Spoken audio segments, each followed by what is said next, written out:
Mark Gatiss is here and Ian Hallard is here, and they are soon to be starring in The Boys in the Band, directed by Adam Penford. It opens at the Park Theatre in London on September the 28th until October the 30th, and then it goes on a tour, ladies and gentlemen, to the Lowry, Salford. That's in one place, yes. Salford. Yes. Salford. Yeah. I'm going there tomorrow. I should really learn. Theatre Royal in Brighton and the West Yorkshire Playhouse. So, guys, this play, 1968, Mark Crowley wrote this? Yeah. Yeah. And so, I mean, now it's it's a rude, raucous comedy. It must have been mind-blowing in 1968. Yeah, I mean, it's always had a kind of slightly controversial reputation because it was the first time, really, that gay men had seen themselves represented on stage, really, sort of warts and all, lots of warts. Yeah. And it's extremely funny play, but also, you know, it's pretty unflinching. And from the get-go, it was regarded as, you know, the first real gay play. And so we're just sort of interested in doing it again, 20 years since it's been done in this country, because it seems to us that it sort of throws up all kinds of fascinating questions about how we, you know, where we were back then, how far we've come, and how little and how much might have changed. It's a proper slice of time, really, because it was pre-Stonewall riot, so it was a time in America where you could get raided for just being a gathering of gay men together. So it's very specific, and yeah, to just see 9 gay characters all on stage for the first time had never been done before. 8 or 9, depending. Oh, yes. And but also, I suppose the thing is, I think a lot of the controversy is because there is a level of self-loathing. I mean, there's the phrase I'm looking for. A level of self-loathing in this play, which at the time, you know, if this was the only gay play in the world, it would be quite distressing. But I think now it's sort of more palatable because there's lots of other plays with gay characters. And I think that you hit the nail on the head, because as it was the first one, a lot of people quite rightly thought, but that's not me. But it becomes the age-old thing about representation. It's like gay characters in a soap. Anthony Cotton comes into Corrie and people immediately say, well, I'm not like that. I'm not as camp as that. But you can't bear the responsibility for all of humankind in one character. So the more there is a multiplicity of expressions of different kinds of lifestyle, the more I think you're able to look back at a play like this and say, well, this is a really interesting slice of life. Now, Mark, I read somewhere that you've always wanted to play this part. Well, I saw the film. This is very interesting. I used to watch Friday night horror films in The Appointment with Fear slot on TNT's telly, and it used to go off in the summer, and I distinctly remember the first one in that slot was If, which also had an effect on me. And then I'm pretty sure somewhere around the same time I saw this. And of course it terrified me. Yes. But also it was kind of alluring in its adultness. But I do remember thinking that the part of Harold was something else, and one day I must get my grisly mitts on it. Because you host the party. I know, Ian hosts the party. Oh, I see, you host the party. It's my birthday. Oh, it's your birthday, but your apartment. That's right, yeah. Okay. Yeah, so he gets his birthday gift in the shape of a Jack Durges, topless male hustler called Cowboy. So, sell those tickets. Exactly. We have to get that in. There's full nudity. There's full nudity. No, there isn't. There isn't. No, don't want to be accused of false advertising. Again, he gets his top off. But that's it. See how ticket sales go. Sorry, Jack. We did have a moment in rehearsals this week. Mark wasn't calling because he's not in the scene, but without giving too much away, when he first arrives, he gets the wrong person and ends up kissing me, because he's a kind of kissogram / hustler. And Adam, the director, wanted to sort of try staging it so that actually the kiss ends by me pushing him off me. But he went for me, grabbed my head, and he held on to me for so long, and I literally couldn't get away from him. And I finally, after about a minute, pushed him off me. But he's just so strong. Very strong. It was very no strong. one believed me. No one believed Officer. Nonsense. Yeah, I mysteriously wasn't called in that day. So here's the thing, yes, because you know, in life you are a couple, a betrothed couple, and but this is the first time you've worked together, is that true? On stage, yes. Yeah, we've done TV together and a bit of radio, And so you obviously find it easy. It's not a stressful thing. It's really funny. We've done a few interviews now where people have asked that, and obviously, I suppose, that's an angle to sort of see if there is any problems or issues, but eventually I did say to the later journalist, we do like each other. It isn't actually a chore being in each other's presence. But I think there is a difference seeing someone you care about in a work environment, because people are often a bit different in a work environment. I throw that back to you. Yeah. Well, no, nothing so far. We're just having a really riotous time. Sometimes the rehearsals are like herding kittens, but we are having a great time together. I'm really enjoying it, and it's also quite nice to see each other, because Ian was doing a play in Wales the first 3 months of this year, and then as soon as he got back, I went to Cardiff to do Sherlock for 4 months. So we've kind of done this as a means of seeing each other. Yeah, that's the only way we get to do it. And avoiding Wales. Yes. I suppose actually the people to ask would be the other 7 guys in the show to see if they're affected by... But they're not a couple. They're not. Wow.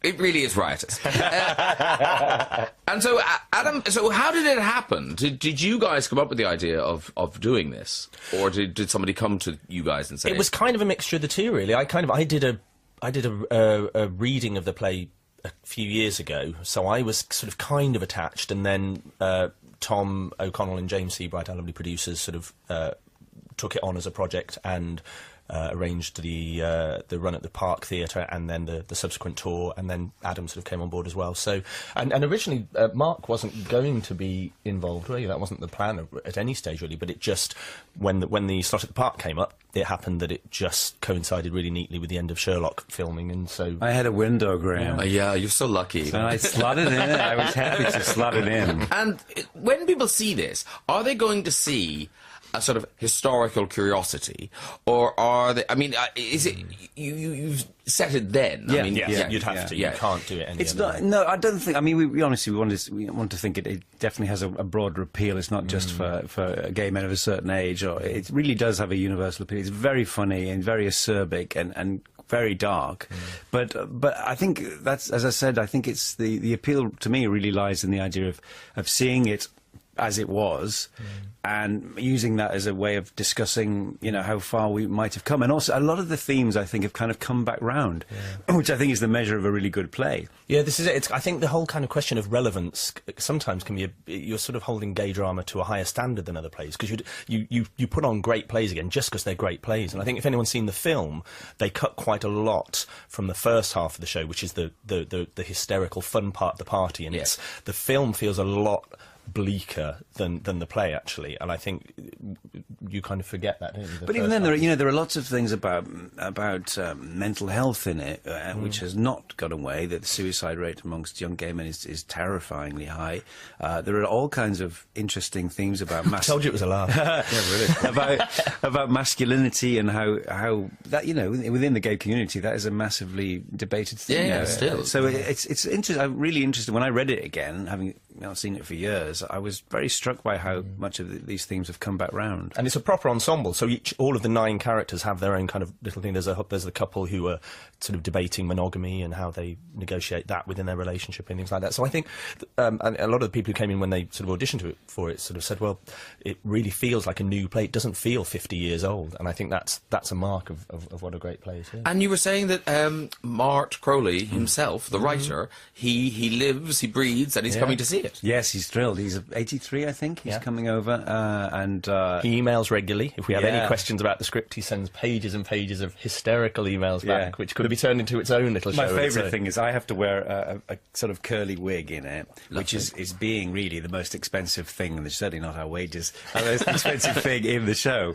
And, you know, there was some debate about whether we needed it. So Adam emailed Mart and said, you know, are you absolutely wedded to the wig? And he said, you can't do Dracula without the fangs.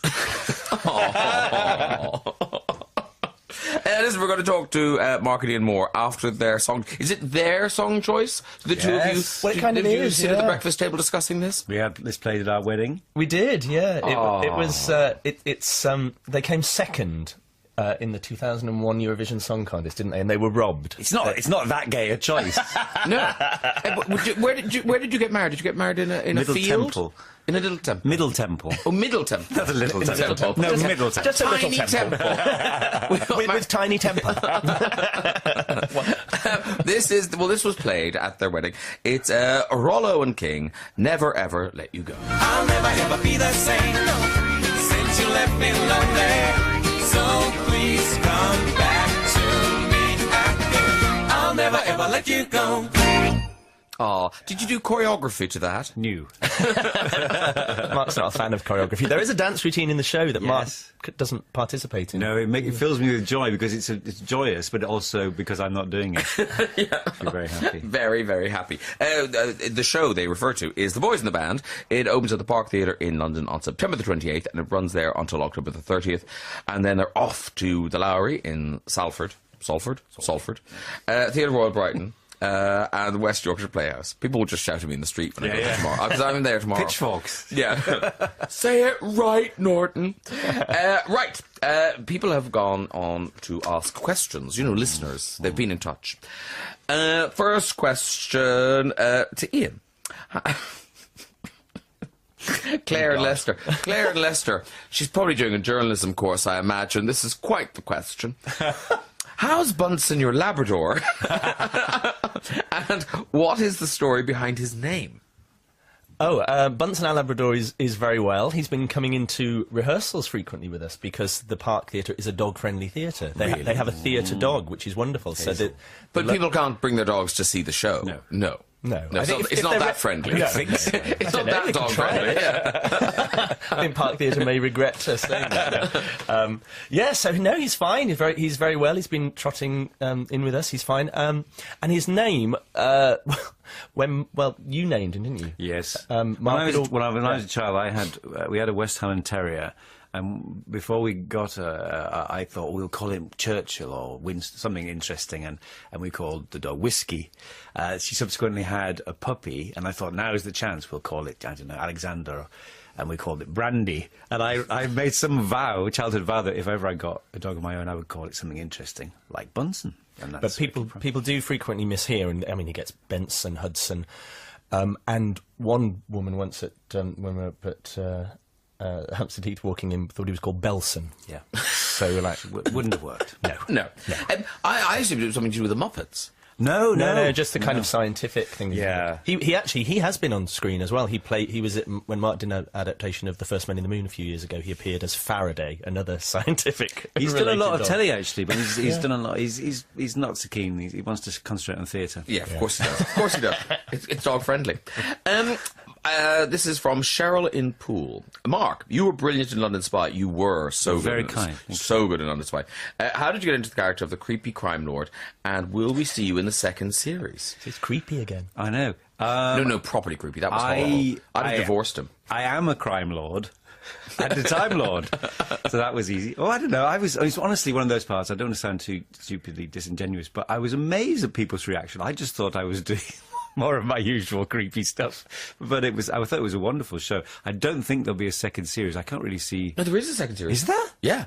Oh, I guess God. you're not in it. Yeah. Is there really? What a way to find out. Sorry. I think he Let's will. play a record while he tries it. While he I gets think over he this. will feature extensively in the second series. The funniest thing about that yes. is there was a big. Is there really? I didn't know. Yeah, the other is. Oh, God. Yeah, we're all in it. London. No, it was an extraordinary experience in every And possible a one-off. way. It was a one-off. No, this is a nice question. Well, I asked half of it already in the where did you get married, and we know now it's in a tiny temple. Jill in Birmingham, where did you two meet? I know it's a very personal question, but there, we asked. We met online. In the days before such things were even vaguely fashionable. It was like, in fact, I think actually I burnt a letter up the chimney like Santa. That's how long ago it was. Yeah. Yes, it was. Although coincidentally, Mark was living at Finsbury Park at the time. Yes. So we've kind of come. Oh, I home. see. Yeah. I was wondering what coincidence is that? But Well, of course, that's that's where the the theatre. theatre is. Yeah, no, that's for the theatre. That's the home of the internet, where the internet began. That's where the internet was born. Yeah, Bletchley Park. In a little temple. We've asked that. Mark, I read you really admire Alan Bennett. When did you first discover his work, and have you met him, Shirley in Winchester? Yes, I'm a huge fan of Alan Bennett. The first thing I can remember seeing of his was a play called Our Winnie, and I think I watched it because that was my late mother's name, and I think that was what drew me to it. And it's an extraordinary, beautiful little play where Elizabeth Spriggs takes her mentally disabled daughter to a crematorium on the Sunday, and everything about it was just completely true. I remember thinking, how does he know all these things? I know that's my uncle, that's my auntie. Yeah, you know? yeah. And it must have, you know, I then just looked out for everything he did. He's a genius and a poet. You have met him, haven't you? Oh, yes, and I have, yes, several times, yeah. He's amazing. And, well, he was a big fan of the League of Gentlemen. I remember hearing him, he was in discussion with someone on the radio, and he mentioned the big fan he was, and then he came to a book signing and all sorts of stuff. It was amazing. Oh, cool. Listen, we're kind of out of time. So come on. Yes, no, seriously. Goodbye. Okay.